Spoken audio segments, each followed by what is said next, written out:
저당권을 설정을 하죠. 그럼 저당권 플러스 이렇게 등기를 하잖아요. 그러면 이것을 주된 권리라고 얘기하고요. 저당권을 종된 권리다 이렇게 얘기해요. 주된 권리, 종된 권리. 그러면 우리가 어떻게 하냐? 이것은 성립상의 부종성이다 이렇게 얘기해요. 성립상의 부종성이요. 여러분요, 성립상의 부종성이라는 것은 뭐냐면 주된 권리가 있어야 종된 권리도 있다 이 말이죠. 그러니까 채권이 있어야 저당권이 있다 이런 말이죠. 이 을을 뭐라 하냐? 채권자다 이렇게 얘기하고요. 그 다음에 이 갑을 뭐라 하냐? 채무자다 이렇게 얘기하고요. 이것을 뭐냐면 저당권 설정자, 저당권 설정자라고 얘기하는 것이고요. 그 다음에 여기 A 있죠? A에 이렇게 저당권을 설정을 하죠. 이 사람을 뭐냐면 물상보증인이다 이렇게 얘기하죠. 그래서 저당권 설정자는 채무자가 될 수도 있고요. 그 다음에 보증인이 될 수도 있는 것이죠. 그 다음에 여기요, 채권자가 뭐가 되냐? 저당권자가 되는 거예요. 그러니까 채권자가 아닌 사람은 저당권자가 될 수가 없어요. 이것을 성립상의 부종성이다. 무슨 말이냐면 주된 권리가 있어야 종된 권리가 있다 이런 말이죠. 주된 권리가 없으면 종된 권리가 있을 수가 없다. 그것을 다른 말로 뭐라고 표현을 하냐? 채권이 있어야 저당권이 있다 이 말이죠. 그러니까 채무자가 아니다. 채무자가 아닌 사람은 채무자가 될 수 있는가? 채무자가 아닌 사람은 채무자가 될 수가 없는 것이에요. 왜요? 채무자가 아니다 그러면 을은 갑한테 돈을 빌려준 적이 없다. 그러면 채권이 없다 이 말이잖아요. 그러면 결국 저당권이 있을 수가 없다 이 말이죠. 그 다음에 채권자가 아닌 사람은 저당권자가 될 수 없죠. 채권자가 아니다는 것은 돈을 빌려준 적이 없다. 채권이 없다는 말이죠. 결국 뭐가 없다는 거예요? 저당권이 없다는 말이죠. 그래서 여기서 우리가 이제 뭘 할 수 있냐면 채무자 아닌 자가 채무자가 될 수 없고 채권자 아닌 자가 저당권자가 될 수 없어요. 그러니까 채권자 아닌 자가 저당권자가 되거나 채무자 아닌 자가 채무자가 되면 그것은 무효가 돼. 무효. 알겠죠? 무효가 되는데 어떤 경우는 가능하냐면 여기서 제3자 간의 합의, 3자 간 합의가 있다. 합의가 있으면 제3자를 저당권자, 제3자를 근저당권자 또는요 제3자를 채무자로 할 수가 있다 이런 말. 우리가요 전세권에서 우리 뭘 배웠죠? 전세권에서 마찬가지죠. 제3자는 전세권자가 될 수 없지만 3자 간에 뭐가 있으면 합의가 있으면 제3자도 전세권자가 될 수 있다 없다? 있다 이렇게요. 이것을 저당권자, 근저당권자, 채무자 이렇게 얘기하는 것이죠. 무슨 말인지 아시겠죠? 그 다음에 여기서 보면요. 이 갑하고 라고 쓰면 갑이 1억 원을 이렇게 갚죠. 1억 원을 변제하면 어떻게 돼요? 저당권은 자동 소멸해요. 자동 소멸이라는 것은 당연하게 소멸한다. 뭐 없이? 말소 등기 없이. 말소 등기 없이는 뭐라고 하냐? 187조 법률의 규정이다 이렇게 얘기하죠. 그러면 여기에서 이 등기라고 하는 것은 뭐가 돼? 등기는 그 자리에서 무효가 되죠. 무효가 되니까 이 등기를 말소를 해야 되겠죠. 또는요 이 등기를 무효등기 유효이라고 해가지고 무효등기의 유효, 그래서 등기를 다시 사용할 수가 있죠. 이때 무효등기 유효를 하려면 이해관계인이 있어야 돼요? 없어야 돼요? 이해관계인이 없어요. 이 말이 중요하죠. 그런데 무효등기 유효는 어디에서는 절대로 안 된다? 표제부에서는 무효등기 유효이라고 하는 것이 된다 안 된다? 안 되죠. 그래서 표제부의 경우는 무효등기를 유용할 수가 없는 것이에요. 표제부. 그래서 무효등기를 유용할 수 없다 이런 말이고요. 그 다음에 저당권의 등기가 무효잖아요. 그러면 근데 죄송한데요. 여기 천변에다가 주차해놨는데 막 뭐 올라와 있던데 괜찮은 거예요? 차 20대 정도 있던데. 어? 그럼 언제 다시 꺼내야 돼? 꺼내서 어디다 놔 그러면? 어디다 놔? 옥상에다 놔도 옥상이다? 그거 어떡하라고? 어디? 다른 데 또 주차하는 데 있어요?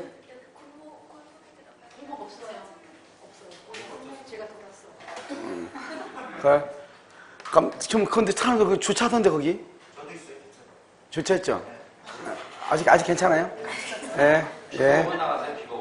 비가 오면 다시 나갔다 와야 돼요? 예. 되죠?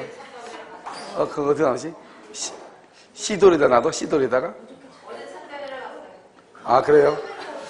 일단, 자, 죄송해요. 괜히 한마디 해가지고. 자, 여기 와요. 여기 저당권이죠? 저당권 있으면, 이렇게 저당권이 있으면, 이 저당권 등기가 지금 무효잖아요. 무효인데 이 등기가요, 말소가 되기 전에 이렇게 정한테 등기를 이렇게 해준 거예요. 정한테요. 그러면 정은 저당권을 취득하는가? 저당권을 취득할 수가 없다 이 말이죠. 왜냐하면 등기는 뭐를 인정하지 않는다? 공신력을 인정하지 않는다. 그래서요, 앞에 사람의 등기가 지금 무효잖아요. 그럼 그 다음 사람이 아무리 유효라고 믿었다 할지라도 저당권을 취득할 수가 있다 없다? 없다 이런 말이죠. 이것을 얘기하죠. 그래서 기본적으로 이걸 보시고요. 그 다음에 두 번째는 뭐냐면 우리 이제 물상대의라고 하는 것이 있죠. 이 물상대의는요, 기본적으로 먼저 봐. 유치권. 유치권이 된다 안 된다? 안 되죠. 그 다음에 질권하고 뭐가 된다? 저당권은 물상대의가 허용이 된다. 그럼 물상대의라고 하는 것은 무엇이냐면 갑이 있고 이렇게 을이 있으면 1억을 이렇게 빌려주고 갑의 건물에다가 저당을 이렇게 설정을 하잖아요. 그래서 저당권 설정해서 이렇게 등기가 돼 있죠. 그럼 여기 봐봐. 그러면 이 저당권이라고 하는 것은 뭐냐? 이것은 물권이잖아요. 물권은 사람이 물건을 지배하는 것이죠. 사람의 물건을 지배해요. 그러니까 이 물건을 지배하는 것이는 누가요? 을이요. 근데 물건이 멸실되고 없다고 해봐. 그러면 지배할 게 있어 없어? 없죠. 그러면 물건이 있어 없어? 없죠. 저당권이 없어지죠. 결국 무슨 말이냐? 이 물건이 멸실되죠. 그 다음에 훼손되죠. 훼손, 그 다음에 공용징수가 되죠. 이렇게요. 멸실, 훼손, 공용징수 세 가지요. 그래서 멸실되고 훼손되고 공용징수가 되잖아요. 그럼 멸회공 이렇게 얘기하거든요. 이런 경우요, 이 멸실된다? 물건이 없어지죠? 그럼 당연히 저당권은 없어져야죠. 그런데 멸실이 되면서 화재보험금이 나온다 이 말이죠. 화재보험금, 훼손이 되면서 손해배상금이 나온다. 공용징수가 되면서 수용보상금이 나온다 이런 말이죠. 수용보상금 이렇게요. 이런 것들이 나오죠. 그럼 어때요? 이 저당권은 이것 위에 이렇게 미친다. 이것 위에 이게 그래서 화재보험금, 손해배상금, 수용보상금 위에 미치는 것 저당권이 이것을 뭐라 한다? 물상대의라고 한다. 이것을 가치적 변형물이다 이렇게 얘기해요. 여기서 이제 한 가지 알아야 될 것은 뭐냐면 멸실, 훼손, 공용징수 세 가지만 되고 나머지는 안 되기 때문에요. 여기서 매매대금 있죠. 매매대금에 대해서 유치권, 물상대의 절대로 안 돼요. 그 다음에 월차임 있죠. 차임에 대해서 안 돼요. 그래서 다른 국가고시에 이 두 가지가 시험에 나온 적이 있어요. 다른 건 절대 안 되고 멸실, 훼손, 공용징수만 되는 것이다. 그 다음에 이렇게 물상대의 하면 어떻게 되냐면 만약에 보험회사에서는 화재보험금이 나오면 보험금을 당연히 갑한테 지급할 거 아니에요. 그런데 갑에게 지급하면 갑은 그 돈을 가지고 어떻게 해요? 도망가겠죠. 그래서 어떻게 하냐면 보험회사에서 보험금을 갑에게 지급하기 전에 여기에 대해서 뭐를 해야 돼? 압류를 해야죠. 이때 압류는 반드시 저당권자가 압류할 필요가 없고 제3자가 압류를 하더라도 무방하다. 누가 압류하더라도 제3자가 압류를 하더라도 무방하다. 이렇게. 압류는 누가 해도 관계가 없다. 이것을 이제 물상대의다. 이렇게 얘기하고요. 그 다음에 불가분성이라고 하는 것이 있죠. 불가분성은 채권, 전부를 말 때까지, 전부를 변제받을 때까지, 전부를요. 그래서 만약에 유치권에서 시계의 수리비가 만약에 예를 들어서 10만 원이 났다. 10만 원의 수리비가 났는데 이 사람이 9만 원을 갚고 아직 만 원이 남았잖아요. 그러면 그 만 원 때문에 목적물 전부 위에 뭐가 미친다? 유치권의 효력이 미친다. 그것을 불가분성이다. 이렇게 얘기하는 것이에요. 그래서 우리가 이제 물상대의라는 것은 여기는 질권하고 저당권만 있고 유치권은 없는 것인데 물론 여기서 이제 추구표라고 하는 것이 있어요. 추구표. 이 추구표는 뭐죠? 유치권 있죠? 유치권에는 인정되지 않아요. 왜 그러냐? 이 추구받는 것은 쫓아가가지고 빼앗아온다 이 말인데 유치권이라는 것은 점유하는 것이 본질이잖아요. 점유. 그런데 유치권이 침탈을 당했다? 그러면은 점유를 하지 않잖아요. 점유하지 않으면 그 자리에서 유치권 자체가 없어지는 거죠. 그러니까 유치권이 없으니까 유치권자가 쫓아가가지고 다시 빼앗아온다. 이런 말에 논리가 서지 않는단 말이죠. 그래서 유치권에는 뭐가 없다? 추구표가 없다. 이렇게요. 그 다음에 또 뭐냐면 이제 말소 기준 권리라고 하는 것이 있어. 말소 기준 권리요. 이 말소 기준 권리는 저당권, 근저당권, 압류, 가압류, 가등기 담보. 물론 이제 가등기 담보는 가등기 담보법 15조에 나와 있고요. 그 다음에 경매 기입 등기라고 하는 것이 있어. 그래서 이것은 사실 뭐 우리 시험에서는 민법에서 가등기 담보라는 법에서 문제가 나오면 이게 나올 수 있죠. 가등기 담보권은 경락으로 인하여 소멸한다 이렇게요. 그런데 여기 저당권, 근저당권, 압류, 가압류라고 하는 것만 이 네 가지만 알면 돼요. 말소 기준 권리요. 이 말소 기준 권리는 네 가지를 우리가 세 가지 형태를 보는데 갑이 있고 A가 있고 B가 있고 이렇게 C가 있잖아요. 여기요. 여기 갑이 있고 A가 있고 B가 있고 이렇게 C가 있을 수 있고요. 마찬가지로 여기도 갑이 있고 A가 있고 B가 있고 C가 이렇게 있단 말이죠.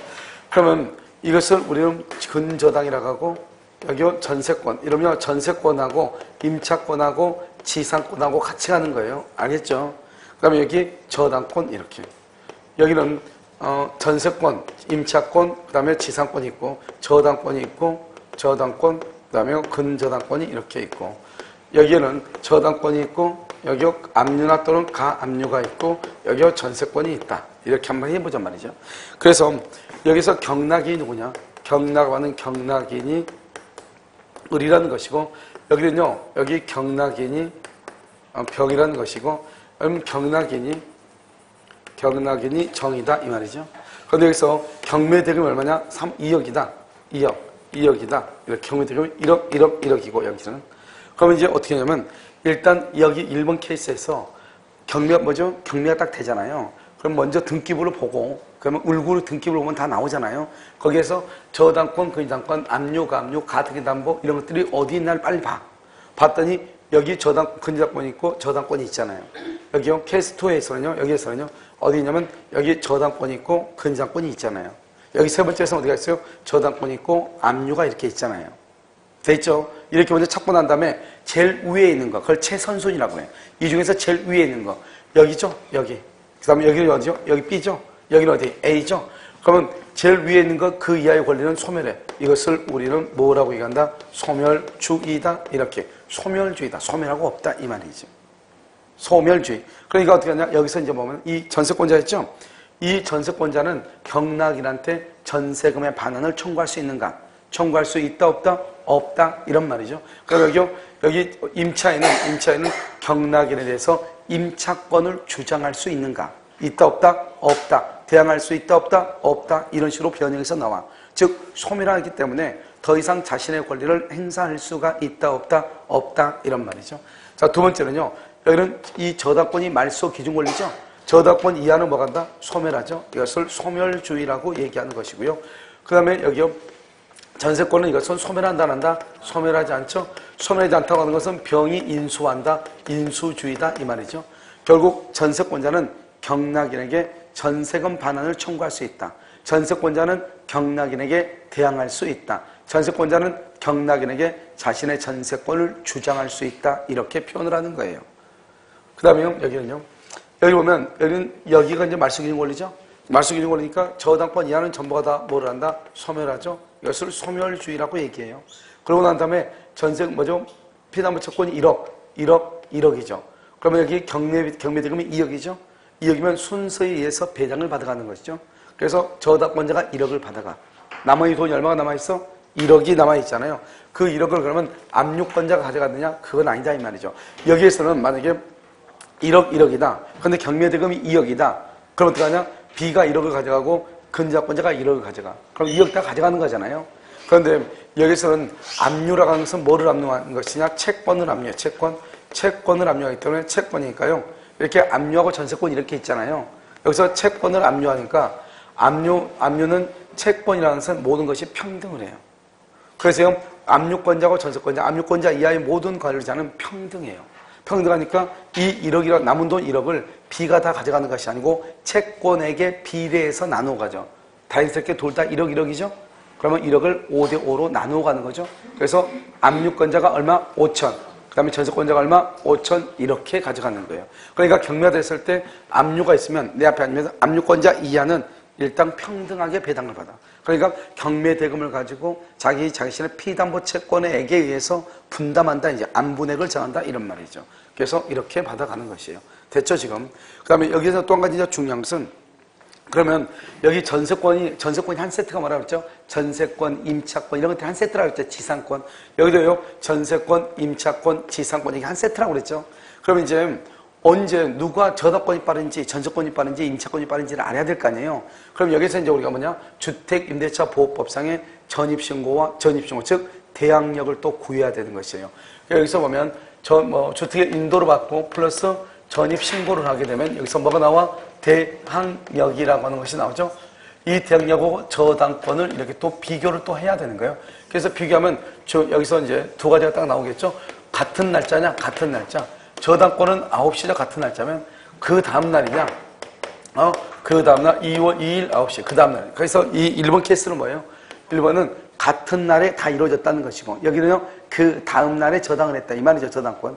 그러면 먼저 여기서 저당권을 먼저 구하고 대항력을 먼저 구해. 언제다? 2월 2일 0시고 여기도 2월 2일 0시잖아요. 그러면 여기에서 저당권이나 확정일자는 항상 그날 9시로 기준하면 돼요. 물론 오후에 확정일자를 떠나면 그것이 우리가 밝혀낼 수 있으면 되지만 실제 그렇지 않으면 그냥 같은 날로 본단 말이죠. 알겠죠? 그래서 여기서 보면 9시, 9시 이렇게 보면 여기는 2월 2일 0시고 그래서 여기가 더 빠르죠. 여기는 2월 2일 9시, 여기는 2월 2일 0시죠. 여기가 더 빠르단 말이죠. 그러니까 여기 1번은 저당권이 빠르고 임차권이 늦죠. 그래서 이것은 이렇게 가는 거예요. 여기. 저당권이 빠르고 임차권이 늦죠. 알겠죠? 그래서 뭐라고 나오냐? 이렇게 나오죠? 전입신고를 하고 같은 날 저당권을 설정한 경우. 됐죠, 지금? 임차인은 경락인에게 대항할 수 있다, 없다? 없다. 이렇게 나온단 말이죠. 여기는 여기죠, 케이스가 여기. 여기 지금 누가 더 빨라? 임차인이 더 빠르죠? 그럼 이런 경우는 어떡하냐? 전입신고를 하고 그 다음날 저당권을 설정했다. 그렇게 나오죠? 그럼 여기서 이제 뭐라고 나오냐면 이때 임차인은 경락인에게 자신의 임차권을 뭐 할 수 있다? 주장할 수 있다. 보증권 반환을 누구한테 청구한다? 경락인에게 청구할 수 있다. 전속기한을 누구한테 주장한다? 경락인에게 주장할 수 있다. 이렇게 얘기하는 거예요. 그러면 여기 보면 항상 상식적으로 대항력이라는 것은 그 다음날 0시잖아요. 그러니까 그 다음날 0시니까 같은 날 그러면 무조건 누가 빨라? 저당권이 빠를 수밖에 없어. 무조건 같은 날 저당권이 빠를 수밖에 없다고. 알겠죠? 그 다음날. 그러면 그 다음날 저당권. 누가 빠를 수밖에 없어? 대항력이 빠르. 대항력은 오늘 전입신고하고 그 다음날 저당권 설정을 했다. 그러면 저당권은 그 다음날 9시잖아요. 그런데 저당권은 그 다음날 몇 시? 0시잖아요. 0시. 그러니까 같은 날 저당권이 빨라. 그 다음날 저당권 대항력이 빨라. 무슨 말인지 알겠죠? 그래서 그러니까 한꺼번에 딱 정리를 같이 해야 되는 것이에요. 그 다음에 이제 여기서 이제 우선 변제권이라고 하는 것이 있단 말이죠. 우선 변제권이요. 이 우선 변제권은 매각대금이 나오잖아요. 이 매각대금에서 어떻게 하냐? 순서에서 나눠간다. 순서에서. 먼저 저당권 실행비용. 저당권 실행비용을 먼저 받고, 그 다음에 제3취득자. 그러면 제3취득자에 뭐가 있다? 비용상환 청구권이 있고, 제3취득자의 비용. 그 다음에 또 여기요. 최우선 변제권이 있고, 그 다음에 당해세라고 하는 것이 있고, 여기 우선 변제권이라고 하는 것이 있단 말이죠. 우선 변제권, 최우선 변제권 이렇게요. 이렇게 있으면 먼저 여기서 한 가지 알을게요. 제3취득자란 말이 시험에 아주 잘 나와. 제3취득자가 뭐냐? 여러분 제3취득자라고 하는 것은 무엇을 제3취득자라고 하는 것이냐면 이렇게 저당권이나 근저당권이 있죠. 저당권이나 근저당권이 있고 그 다음에 전세권을 설정한 사람. 이 사람을 제3취득자다 이렇게 표현을 하는 거예요. 그럼 여기서 이제 보면 먼저 저당권 실행비용이 있고 제3취득자가 있고 최우선 변제권, 당해세, 그 다음에 우선 변제 이렇게 있잖아요. 그럼 여기 우선 변제권에 뭐가 있어요? 우선 변제권에 저당권, 근저당권자가 있죠. 그 다음에 여기 전세권이 있죠. 전세권, 그 다음에 임차권이 있죠.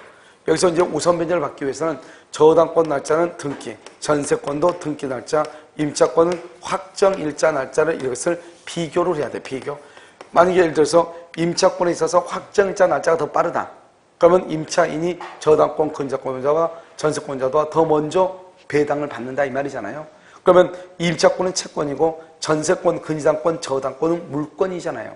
그러면 채권하고 물권이 있으면 원칙적으로 누가 우선한다? 물권이 우선하지만 예외적으로 누가 우선할 수 있다? 채권이 우선할 수 있다. 그래서 채권이 우선할 수 있다 이런 말이잖아요. 여기는 최우선 변제죠. 최우선 변제는 뭐가 있어요? 먼저 주택 임대차고 그 다음에 상가 건물 임대차고 그 다음에 임금 우선 특권이 있잖아요. 그럼 주택 임대차는 얼마예요? 서울에서는 얼마? 서울에서는 1억 중에서 1억 중에서 얼마까지? 3,400까지 1억 중에서 3,400까지. 상가는 얼마? 6,500 중에서 얼마까지? 2,200까지. 임금은요 3년분의 퇴직금, 3개월의 임금, 재해보상금 이렇게 되어 있잖아요. 그런데 이것은 전부가 다 채권이잖아요. 여기에서 의미가 있는 것은 이런 것들이 의미가 있다는 것보다는 뭐가 의미가 있냐? 물권, 이것은 물권이잖아요. 원래 물권과 채권이 부딪히면 물권이 우선하지만 예외적으로 누가 우선할 수 있다? 채권이 물권에 우선할 수 있다 이런 말이죠. 이것을 뭐란다? 매각대금에 관한 것이다 이렇게 얘기하는 것이죠. 그 다음에 또 이제 여기서 이제 제3취득자라고 하는 것을 알아야 돼요. 제3취득자라고 하는 것은 뭐냐면 이렇게 토지 위에요. 우리 저당권을 가지고 있죠. 그래서 피담보 채권 1억이에요. 그래서 2월 1일 저당권인데 저당권이 있다고 하는 것을 알면서 이 병이라는 사람이 3월 1일 날 병이 이 토지를요 매수했어. 또는 여기에 지상권을 설정을 하고 전세권을 설정을 했다 이 말이죠. 이 사람을 우리는 뭐란다? 이 사람을 제3취득자다 이렇게 얘기해. 제3취득자. 그러니까 제3취득자는 저당권이나 근저당권이나 그 다음에 저당권이나 근저당권이 설정되고 난 다음에 그 토지나 건물을 매수하거나 지상권이나 전세권을 설정한 사람을 말한다? 제3취득자. 그러니까 만약에 저당권이 있고 1번 저당권이 있고 2번 저당권이 있을 수 있죠. 그러면 이 2번 저당권자를 2번 그 사람을 뭐라고 한다? 제3취득자라고 한다 안 한다? 안 해. 2번 저당권자는 제3취득자가 아니에요. 제3취득자는 매수인, 지상권자, 전세권자를 제3취득자라고 그래. 알겠죠? 후순위 권리자, 후순위 저당권자는 제3취득자가 아니라고. 아시겠죠? 그러면 이런 경우로 어떻게 할 것인가? 보면 1번이 지금 저당권이죠? 1번이 저당권이니까 말소 기준 권리잖아요. 만약에 경매가 되면 어떻게 해야 돼? 전부가 다 소멸하죠. 그러면 이 사람들은 어때요? 자기의 권리가 소멸하니까 이 권리가 소멸하는 것을 어떻게 해야 돼? 막아야 될 거 아니에요. 그럼 막으려면 어떻게 해야 돼? 경매를 당해야 돼? 안 당해야 돼? 안 당해야 되겠죠? 그러니까 경매가 있기 전에는 어떻게 할 것인가? 경매가 있고 난 후에는 어떻게 할 것인가? 이 말이죠. 그럼 경매가 있기 전에는 어떻게 해야 돼요? 경매가 있기 전에는 어떻게 하는 것이냐? 이렇게 하는 것이죠. 일단 경매를 막아야 되니까요. 먼저요, 변제기 후에요. 변제기 후, 두 번째요, 채무자의 의사에 반하더라도 의사에. 세 번째는요, 피담보 채권을 뭐하고 변제하고 저당권 등기를 뭐라고 말소.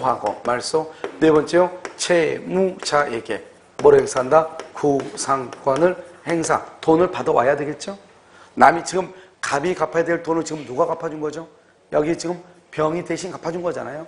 그러면 만약에 경매가 됐다 그러면 어떡하나? 경매가 됐다 그러면 제3취득자는 뭐가 될 수 있냐? 경매인. 자기가 여기에 경매에 들어가서 경매인이 될 수 있어. 그 다음에 여기서 저당권 실행비용 우선 상환을 받을 수 있어. 필요비가 비용에 대해서 우선 상환. 여기 보면 제 저당권 실행비용 다음에 뭐가 있어? 제3취득자의 비용 상환청권 있죠? 이걸 먼저 받을 수 있어요. 경매가 되면은. 이것을 우리는 뭐란다? 제3취득자다 이렇게 얘기하고요. 의외로 여러분요, 제3취득자는 의외로 시험에 많이 나와요. 알겠죠? 그래서 우리가 저당권에서 보면 저당권만 가지고 논할 수 없잖아요. 저당권은요. 그래서 저당권에서는 뭐냐? 이런 것들이 어떻게 되는가 좀 본단 말이죠. 그다음에 또 한 가지 뭐냐면 저당권의 침해라고 하는 것이 있어. 저당권의 침해요. 그러면 저당권의 침해라고 하는 것은 뭐냐? 먼저 저당권은 뭘 하지 않느냐? 점유를 하지 않아. 점유를 하지 않으니까 저당권은 반환 청구를 할 수가 없고요. 그 다음에 방해 제거하고 그 다음에 방해 예방만 청구할 수 있고요. 저당권은 점유하지 않으니까 점유보호청권을 행사할 수 없어. 그래서 점유하지 않는다 이런 말이죠. 만약에 누군가가요 저당물을 침탈한다 그러면 어떻게? 저당물의 침탈? 누군가가 저당물을 침탈하죠. 그러면 저당권자는 자기에게 반환하라고 청구할 수는 없어. 본래의 장소에다가 원상 복구하라고 청구할 수는 있어도 자기한테 반환하라고 청구를 못해요. 그 다음에 우리가 저당권에 침해했을 때 저당권에 의한 방해제가 방해 예방을 할 때는 상대방이요 손해 발생이라든가 귀책 사유를 따진다 따지지 않는다 이런 말이죠. 그 다음에 또 뭐가 냐면 손해배상이라고 하는 것이 있어. 그러면 손해배상은 저당권이 만약에 3층짜리 건물을요 3층짜리 건물에다가 의뢰한 사람이 만약에 저당을 잡았다 해봐. 이게 지금 2억짜리 그러면 이게 갑의 건물에 6억짜리 건물에다가 내가 돈을요 얼마를 빌려줬냐? 5억을 빌려줬는데요. 한 층에 2억짜리란 말이죠. 그런데 3층이 멸실 됐어. 어떤 이유든지. 그럼 남아있는 게 얼마밖에 안 돼? 4억이죠. 이 남아있는 것을 뭐라 한다? 이것을 교환가치라고 얘기하거든요. 교환가치가 지금 4억인데 내가 빌려준 돈은 얼마예요? 5억이잖아요. 그러니까 5억인데 여기서는 얼마밖에 안 돼? 4억이죠. 결국 얼마가 부족해요? 1억이 부족하죠. 이것을 우리는 손해라고 하겠죠. 손해가 발생하잖아요. 그러면 손해가 발생하면은 저당권 실행 전이라도 청구를 해. 실행 전이란 말은 경매를 하기 전이라도 손해가 있으면 손해배상을 청구할 수가 있다 이 말이죠. 그래서 손해배상은 이거 하나 중요해요. 여기서 물권자 청구권에서는요 점유를 하지 않으니까 반환 청구할 수 없다 이 한마디가 중요해.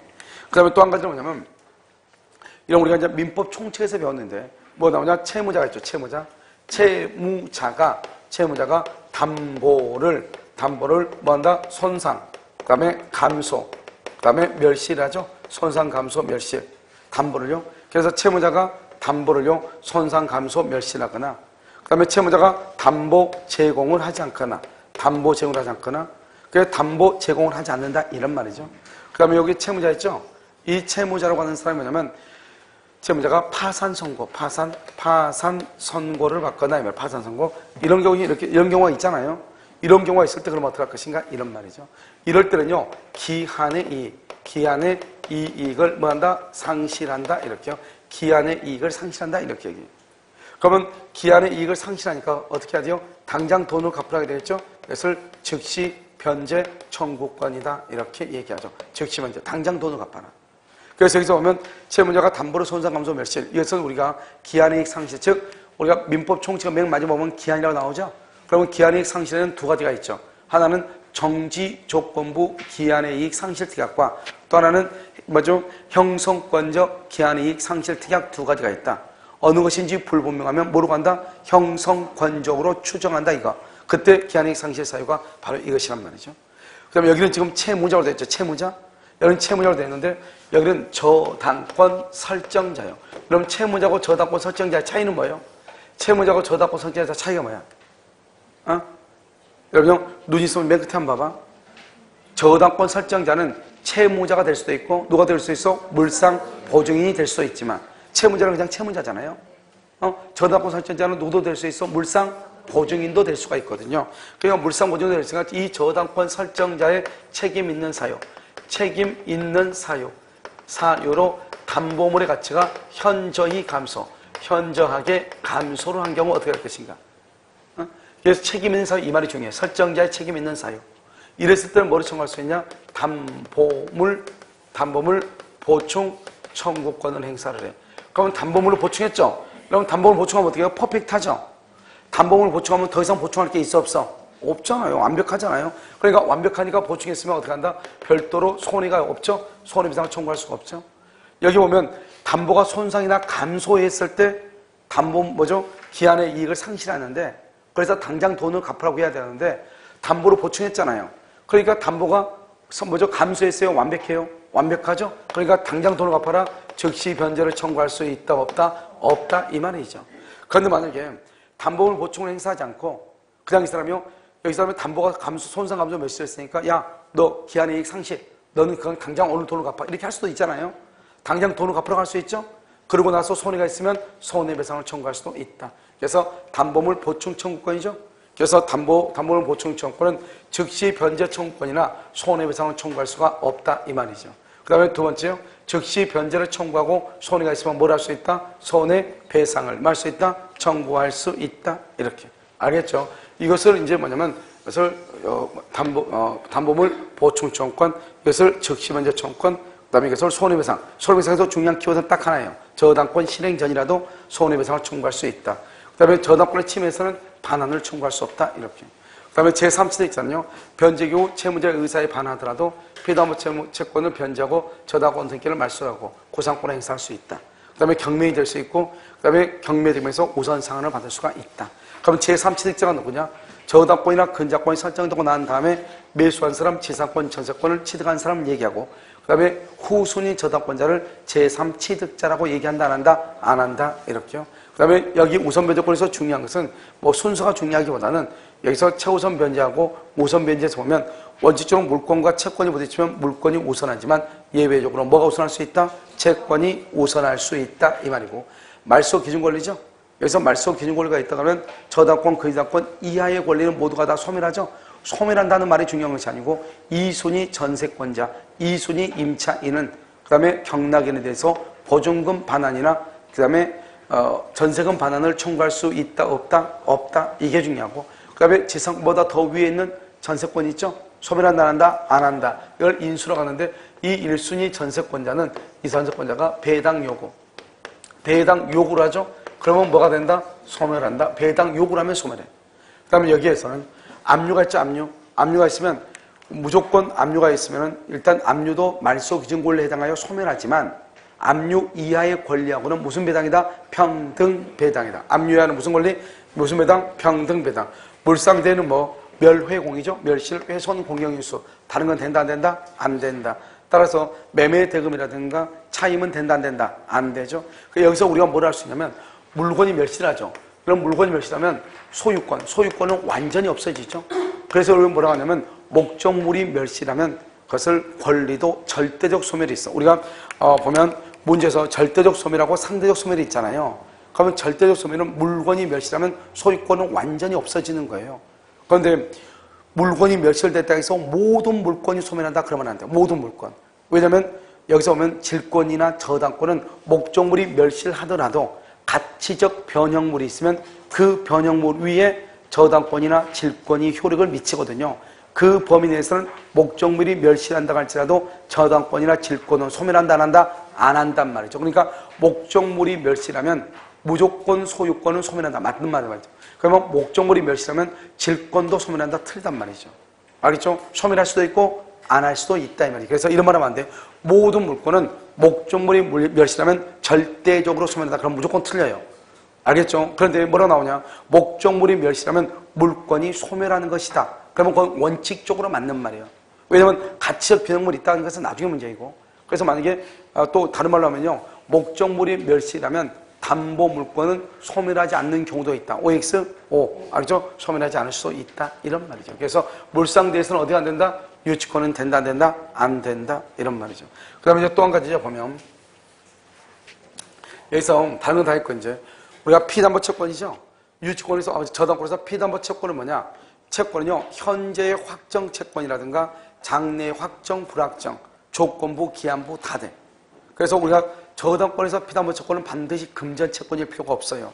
내가 좀 여러분한테 이렇게 강의를 하고 있잖아요. 그러면 서울 같은 데 이렇게 강의하고 있으면 가끔 뭐라고 하냐면 과외 해줄 수 있냐고 학원에 문의 온 사람이 있어요. 과외.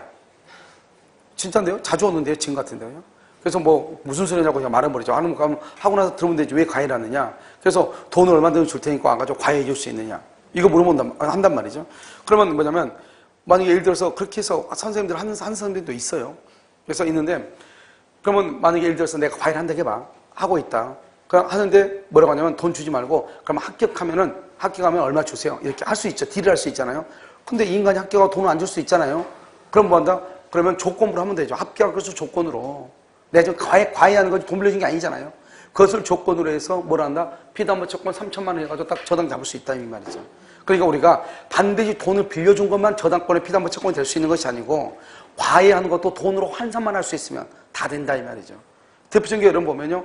예를 들어서 뭐 기도하는 거, 특히 절에 같은데 뭐 시주하고 뭐 이런 거 있잖아요. 내가 뭐를 해서 뭐가 되면은 이런 말 하잖아요. 가가지고 교회라든가 절에 같은 거 가서 뭐 기도 좀 해주세요. 이번에 큰 건이 하나 있는데 계약이 어떻게 좀 돼가지고 수수료도 큰데 뭐 이렇게 얘기하죠. 그러면 뭐 교회 뭐가 필요한 거 해줄게요. 이렇게 했는데 목사님도 사람인데요. 기도하다 보면 갈등이 생기고 범민이 생길 수 있잖아요. 알겠죠?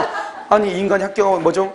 그거 다 계약 끝나고 나서 그건 내 능력이다 또 이렇게 얘기할 수 있잖아요. 알겠죠? 그러니까 얘기할 수 있죠. 그러면 다 좋은데 내가 할 테니까 그러면 당신 그거 해준다고 했으니까 그러면 교회에 있는 의자 세트 하는데 한 500 정도 드니까 그 500을 피담보 채권을 해가지고 저당을 잡아달라. 할 수 있어 없어? 있죠. 알겠죠? 그런 것을 얘기하는 거죠. 채권이요. 자, 그 다음에 또 이제 두 번째는 뭐냐면 저당권의 객체죠. 어디에다가 저당을 잡느냐. 저당권은요. 일단 저당권은요. 등기하고 뭐가 될 수 있어야 돼? 등록이 가능해야 돼. 등기나 등록. 그래서 등기나 등록이 가능한 거 다 찾으면 돼요. 그럼 먼저 등기나 등록이 가능하고 뭐가 돼야 돼요? 부동산이 돼야 돼요. 부동산.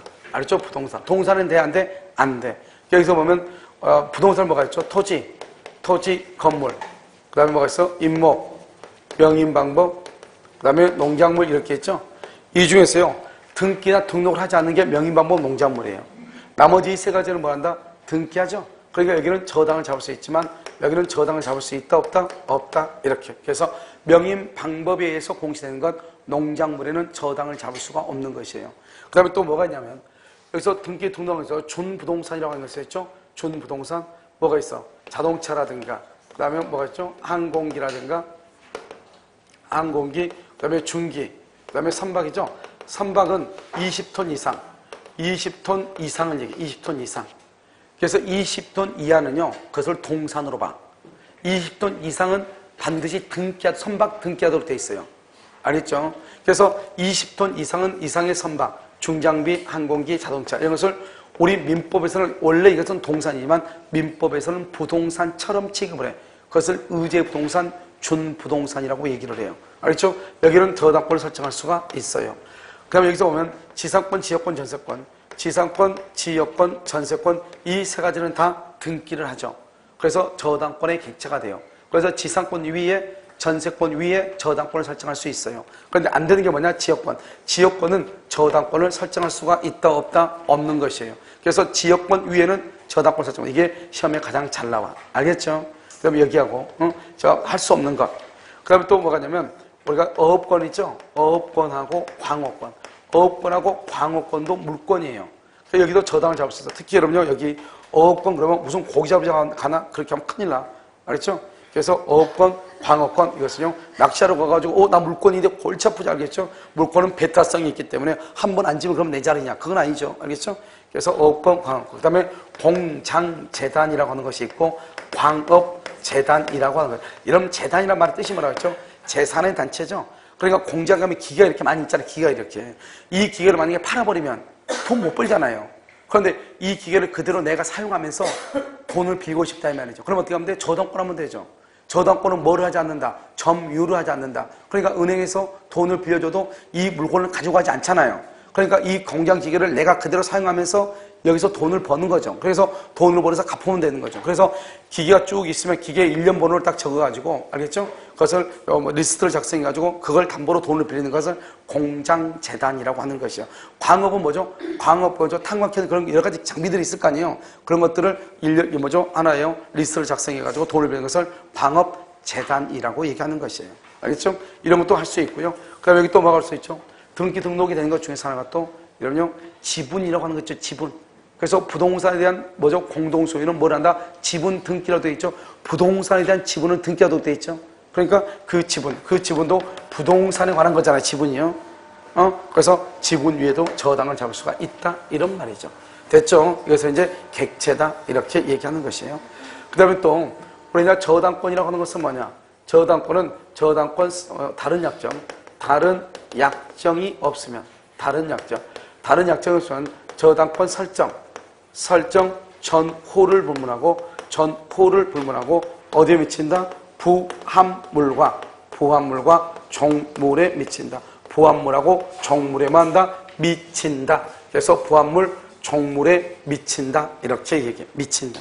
그래서 다른 약정이 없으면 설정 전호를 불문하고 부합물과 종물. 그런데 여기서 부합물은 뭐냐? 종물은 뭐냐면 종물은 횟집의 수족관 건물하고 그 다음에 주유기가 종물이 되는 것이고 부합물은 유류 저장 탱크와 유류저장 탱크 있죠? 유류 저장 탱크하고 그 다음에 정화조 이런 것들을 뭐라 한다? 부합물이라고 얘기하는 것이에요. 자 그러면 이것은 이제 우리가 어떻게 해서 표현을 하냐면 이렇게 표현을 하는 것이죠. 여기서 이제 이렇게 토지가 있죠? 이렇게 토지가 있죠? 토지가 있고요. 여기에 뭐냐? 주유소가 있죠? 주유소 건물이죠? 그 다음에 여기는 뭐가 있어? 주유기가 있죠? 주유기. 여기는요, 뭐죠? 기름 탱크가 이렇게 있죠? 여기도 주유기가 있고, 그 다음에 여기 기름 탱크가 있죠? 주유기는 종물이고, 탱크는 뭐다? 부합물이다. 그럼 여기요, 주유소에 A가 저당을 잡죠? 이렇게요, 저당권은 3월 1일 날 저당을 잡는다. 이것은 2월 1일 날 설치했고, 이것은 4월 1일 날 설치했다. 이 말이죠. 그럼 여기 주유소 건물에 저당을 잡았다. 이 말이죠. 이게 주유소를 주물이라고 하죠. 주된 물건에 대한 저당권이라는 건 저당권 설정 설정 후 호를 불문하고 부합물하고 종물에 미친다. 이 말이죠. 그럼 어떻게 하냐면 비록 저당권은 건물에만 저당을 잡았더라도 이 말이죠. 그럼 먼저 이제 여기서 뭐가 나오면 경매 목록이라고 하는 것이 나온단 말이죠. 경매 목록이요. 그래서 경매 목록이 나오면 첫 번째 여기 뭐가 있죠? 건물이죠. 주유소 건물. 그럼 여기 토지가 있죠. 토지. 2월 1일 주유기가 있죠. 주유기. 그다음에 2월 1일 뭐가 있다? 기름 탱크 이렇게 있잖아요.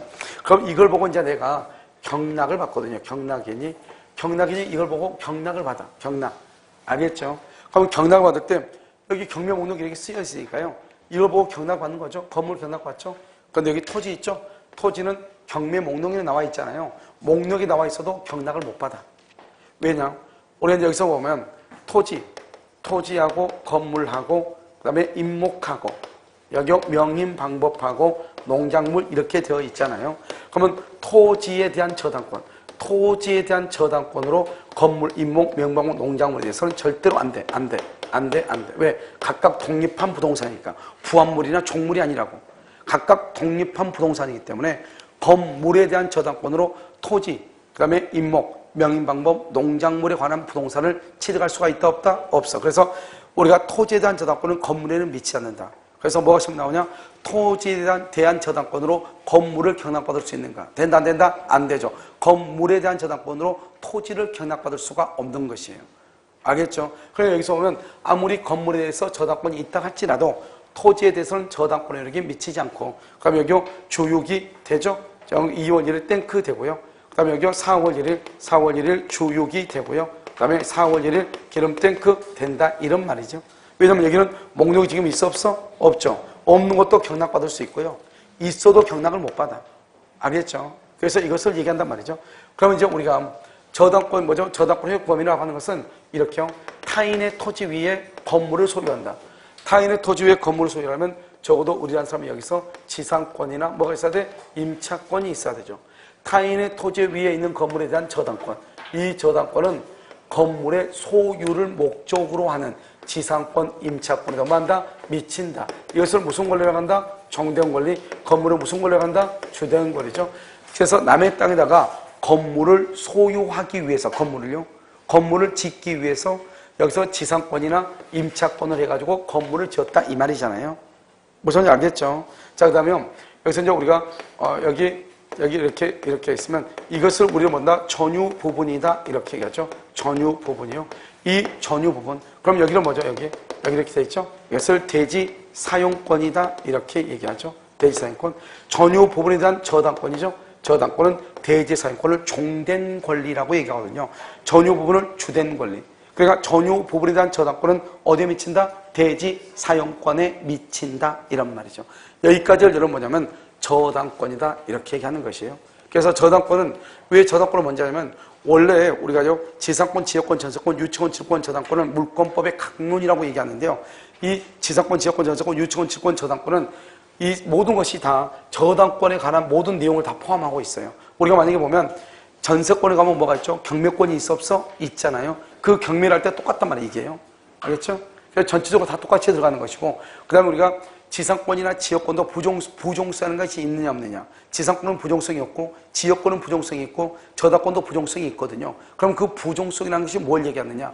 그러면 지상권, 지역권, 전세권도 다 이전할 수 있어 없어? 있잖아요. 그것을 수반성이라고 얘기하거든요. 그럼 여기서 보면 봐봐. 하나 빠졌네. 저당권이요. 이렇게 피담보 채권이 병한테 이전하잖아요. 그러면 저당권도 같이 병한테 이전해. 이것을 뭐라 한다? 수반성이다 이렇게 얘기하고요. 이렇게 이전할 때는 이전에 무슨 등기를 해야 돼? 부기 등기를 이렇게 해야 되거든요. 그런데 유일하게 부기 등기를 하지 않아도 되는 것이 딱 한 개가 있단 말이죠. 그것을 우리는 뭐라고 한다? 그것을 지역권이다 이 말이죠. 지역권은 이전하더라도 이전에 부기 등기를 따로 한다 안 한다? 안 한다 이런 말이고요. 또 한 가지 알아야 될 게 뭐냐면 이 저당권은요 주된 권리하고 종된 권리가 있잖아요. 이 저당권은 뭐냐면 종된 권리잖아요. 종된 권리는 뭐냐? 주된 권리가 이전하면은 종된 권리도 같이 따라서 이전을 해요. 그러니까 우리가 저당권을 양도한단 말이에요. 저당권을 이전한단 말은 결국 저당권만 넘어갈 수는 없어요. 그래서 그럼 뭐가 나오냐? 저당권은 피담보 채권과 분리해서 양도할 수 없다. 왜냐? 저당권은 종된 권리잖아요. 주된 권리하고 분리할 수 없다. 성립상의 부정성. 주된 권리, 채권이 없는데 저당권이 있을 수가 있다 없다? 없잖아요. 그러니까 저당권은 주된 권리인 피담보 채권과 분리해서 양도를 못해요. 그 말은 무슨 말이냐? 저당권이 이전하려면 반드시 뭐가 따라가야 돼요? 주된 권리가 먼저 이전해야 돼요. 그럼 주된 권리가 이전하면 종된 권리는 자동적으로 따라간단 말이죠. 결국 저당권을 양도한단 말은 결국 채권자가 바뀐다 이 말하고 똑같아. 그래서 우리가 저당권이 양도가 되려면 어떻게 했냐? 양도인인 을하고 채권자고 양수인하고 두 사람이 채권 양도에 대한 합의가 있어야 돼.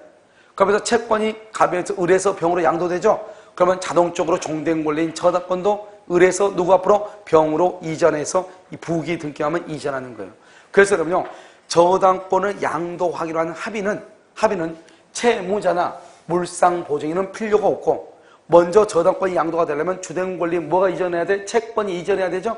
그래서 저당권이 양도가 되기 위해서는 양도인과 양수인 간의 합의만 있으면 되고 채무자나 물상보증인의 합의는 필요가 없다고 얘기하는 것이 바로 뭐냐? 성립상의 부정성을 얘기하는 것이에요. 먼저 뭐냐면 주된 권리가 이전하면은 자동적으로 종된 권리도 같이 이전해. 그것을 이전상의 부정성, 수반성이라고 얘기하는 것이에요. 그러니까 저당권 자체는 절대로 이전을 못해. 뭐하고 같이 이전한다? 주된 권리인 피담보 채권하고 같이 이전해. 그러니까 저당권의 양도는 양도인과 양수인 간의 합의만 있으면 되고 채무자나 물상보증인 사이의 합의는 필요하다, 필요하지 않다, 필요하지 않다. 저당권은 피담보 채권과 분리해서 양도할 수 있다, 없다, 없다 이렇게 표현을 하는 것이에요. 무슨 말인지 알겠죠? 여기까지가 저당권이니까요. 그럼 잠깐 쉬었다가 저당권을 다 정리하도록 하겠습니다.